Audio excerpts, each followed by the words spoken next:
भाई प्रियंका गांधी की एक चुनौती का बड़ा असर हुआ। मैं ये नहीं कह रहा हूं राहुल गांधी की चुनौती का असर नहीं है।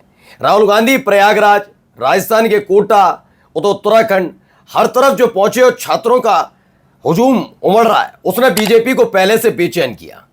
लेकिन सबसे बड़ी बात यह रही कि 2019 में गृह मंत्री बनने के बाद से इस देश की तमाम मीडिया संस्थान, आईटी सेल और पूरा इकोसिस्टम अमित शाह को 21वीं सदी का सरदार वल्लभ भाई पटेल बताता रहा। अब वो है वैसे नहीं है, ये आप भी जानते हैं और मैं भी जानता हूं।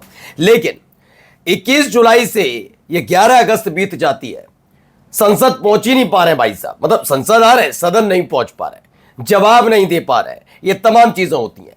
इन सब के बीच प्रियंका गांधी से पत्रकार उल्टा सवाल करते हैं कि डेडलॉक कब तक रहेगा मैडम, जबकि पता है पत्रकारों को।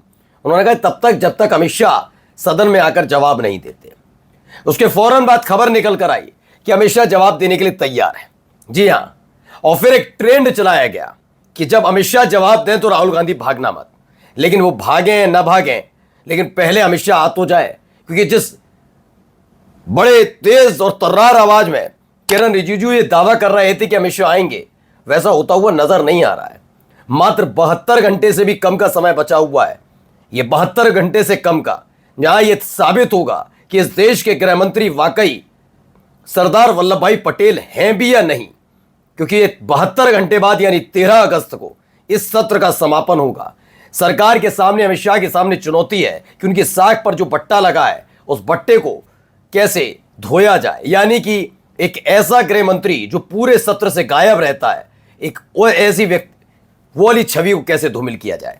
आज आपको दिखाने जा रहा हूं, जो कहा जा रहा था वो कर तो देते, लेकिन सबके बीच एक और बयान आया जिसने तकलीफ बढ़ा दिया। नमस्कार, मैं हूं प्रज्वल गौतम और 20 जुलाई से शुरू हुआ संसद का सत्र अब 13 अगस्त को खत्म होने के मतलब अवसान की तरफ, समापन की तरफ बढ़ रहा है। 20 तारीख को संसद में शुरू हुई कार्रवाई के बाद, क्योंकि 20 तारीख को ही लाठीचार्ज, आंसू गैस की गोली, पैलेट गन का इस्तेमाल किया गया, तब से न नरेंद्र मोदी साहब पहुंचे न देश के गृह मंत्री पहुंचे। हाँ, देख रहे हैं वो रील बना रहे हैं और वो शादी खेल रहे हैं, पुणे में जा रहे हैं, गुजरात जा रहे हैं, लेकिन वहां नहीं जा पा रहे। अब देखिए, पूछा गया जब तक गृह मंत्री अमित शाह संसद में बयान नहीं देंगे तब तक डेडलॉक जारी ही रहेगा। ये क्लियर कर दिया कि जब तक वो नहीं आते तब तक ये डेडलॉक जारी रहेगा। ये क्लियर कर दिया गया है, किसी भी कीमत पर ये डेडलॉक खत्म नहीं होने जा रहा। ये क्लियर करा है किसने? प्रियंका गांधी ने स्पष्ट किया। इसके फौरन बाद एक खबर आती है, छात्र आंदोलन पर चर्चा को तैयार, रिजिजू बोले अमित शाह जवाब देंगे। चर्चा के लिए तैयार हैं, बयान देंगे या जवाब, ये एक 3 चीज अलग अलग है। पहले तो आप समझिए 3 बातें, और तीनों बातों में चीजें अलग होती हैं। क्या वो वाकई जवाब देंगे? क्योंकि जो विपक्ष के सवाल है वो पहले ही आ चुके हैं पटल पर, तो क्या वो जवाब देने की स्थिति में है? क्योंकि आप ये समझ लीजिए कि 21 तारीख से अगर अमित शाह सदन नहीं पहुंच रहे हैं तो उसके पीछे की वजह ये छात्रों पर किया लाठीचार्ज नहीं है, छात्रों पर छोड़ा गया आंसू गैस की गोली नहीं है, वो लाठियों में कील वाला मसला नहीं है, वो लाठियों में जो करंट छोड़ा गया वो वाला मसला नहीं है, सिर्फ पैलेट गन वाले मसले पर फंसे हुए हैं, उसी पर जवाब नहीं है। बाकी सब है, आप देख लेते 21 तारीख या 22 तारीख को, हो सकता है 21 तारीख किसी वजह से ना आते, लेकिन 22 तारीख के बाद आप सदन के अंदर अमित शाह को देखते, कई दफा देखते, लेकिन उन पर जवाब ही इस बात का नहीं है पैलेट गन का इस्तेमाल क्यों किया गया और किसके कहने पर किया गया। यह बात तो क्लियर है। जिस तरह की सरकार की चुप्पी है कि ये अमित शाह से बिना पूछे नहीं किया गया होगा, उसी का जवाब तलाशने की लगातार कोशिश की जा रही है। इसके बाद किरण रिजिजू साहब भी आए, उन्होंने भी अभी 2 दिन पहले भी कह रहे थे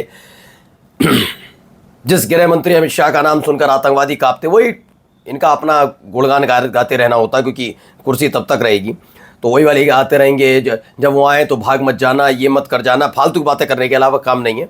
सरकार को जो काम करना चाहिए वो फिल्मों के आधार पर चलती है, फिल्मी डायलॉग्स बस। अब ये कह रहे हैं राहुल गांधी की मांग पर सरकार का बड़ा जवाब, गृह मंत्री अमित शाह संसद में देंगे बयान और हर सवाल का जवाब भी। रिजिजू बोले हम चर्चा के लिए तैयार हैं, विपक्ष हंगामा ना करे। उनका कहना है विपक्ष हंगामा ना करे, बाकी सब ठीक है। और आइए आपको एक और चीज दिखाते हैं। इसमें ये सारी बातें तो कहते हुए नजर आते हैं, लेकिन ये है कि इस तरह के बयानों से मनोवैज्ञानिक दबाव बनाया जा रहा है। दरअसल ये दबाव अब से नहीं, साल 2019 से बनाया जाता रहा। ये बार बार ये दर्शाने और बताने की कोशिश की जाती रही है कि जब जब ये सारी चीजें होती हैं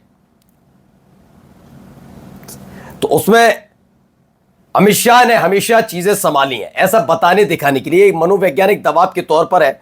और यही एक वजह है जिसके चलते इसमें यह जताने की कोशिश है कि जो मतलब अमित शाह आएंगे तो उसके बाद डरना मत, घबराना मत, जबकि ऐसा नहीं है। आपको याद होगा बीच में भी अमित शाह अब तक पहुंचे तो नहीं है, अभी 4-5 दिन पहले भी माहौल क्रिएट किया गया था।